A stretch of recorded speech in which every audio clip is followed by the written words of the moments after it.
ever been right on the edge of something great? A new habit, a dream project, a chance to change your life? And suddenly, you stop? You procrastinate, you overthink, you tell yourself, maybe later.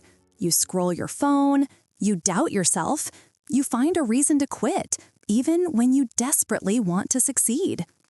Why? Why would your own brain sabotage the very thing you want most? Because from your brain's perspective, success is dangerous. Let me explain. Your brain wasn't designed for your goals. It was designed for survival. For millions of years, your ancestors lived in a world where the unknown meant danger. A new path could lead to predators, starvation, or death. So the brain evolved one core mission: keep you safe at all costs. That ancient survival system still lives inside you today, and it's terrified of one thing: change. To your brain, every change, big or small, represents uncertainty, and uncertainty means risk.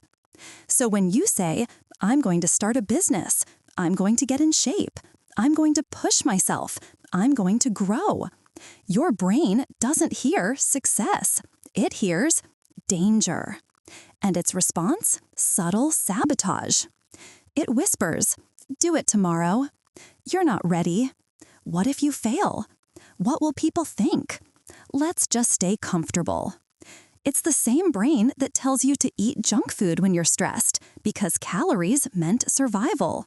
It tells you not to exercise because rest conserved energy. It tells you not to speak up because being rejected by the tribe once meant death. Evolution wired you to survive, not to thrive. But here's the twist. Growth requires discomfort. Progress requires uncertainty. Success requires risk. Everything your brain fears, you need. So the real battle of success isn't between you and the world.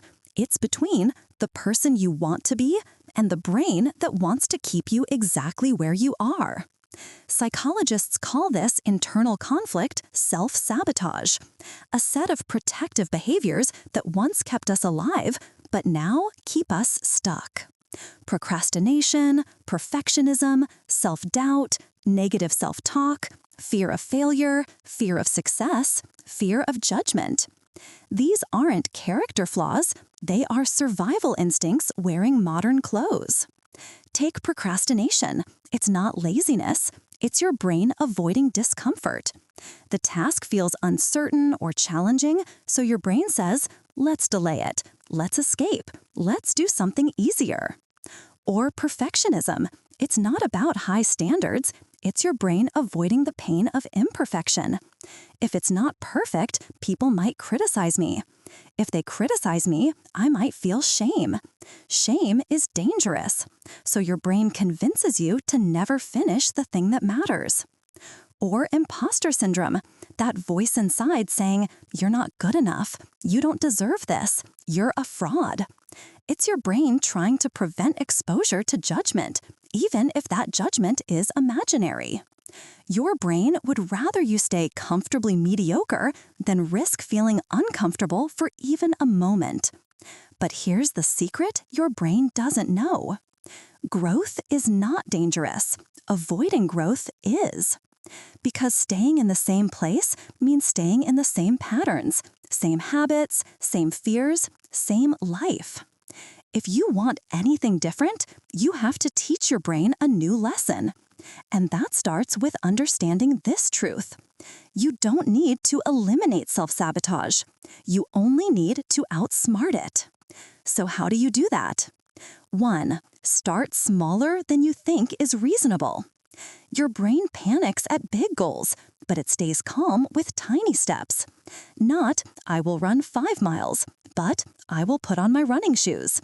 Not, "I will write a whole page, but I will write for 2 minutes." Not, "I will meditate for 30 minutes, but I will take 3 deep breaths." Small steps bypass the brain's alarm system. 2. Make discomfort familiar. The more often you face something uncomfortable, the less threatening it becomes. Your brain learns, oh, this won't kill me. And soon, what once felt terrifying becomes normal. 3. Separate the brain from the self. When fear shows up, don't say, I'm scared. Say, my brain is trying to protect me. It gives you distance, power, control. 4. Celebrate tiny wins. Success releases dopamine. Dopamine teaches your brain, this is good, let's do it again. Every small victory rewires you for success. 5. Create an identity, not a goal. Instead of, I want to get fit, say, I am someone who trains. Instead of, I want to learn, say, I am a learner. Your brain fights goals, but it obeys identity. And finally, 6. Accept that fear is part of the journey. If you feel scared, unprepared, overwhelmed, it doesn't mean you're failing.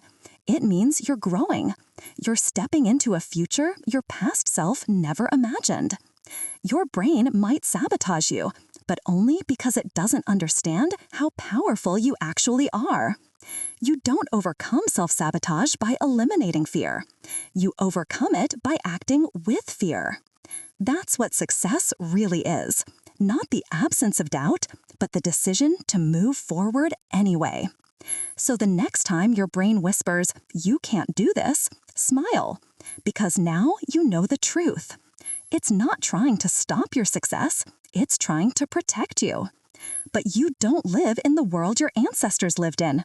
You live in a world built for possibility, and your brain can learn to adapt. Your brain wants safety. Your future wants greatness. And the moment you choose action over avoidance, even in the smallest way, you step into a life where success is not a threat, but your natural state.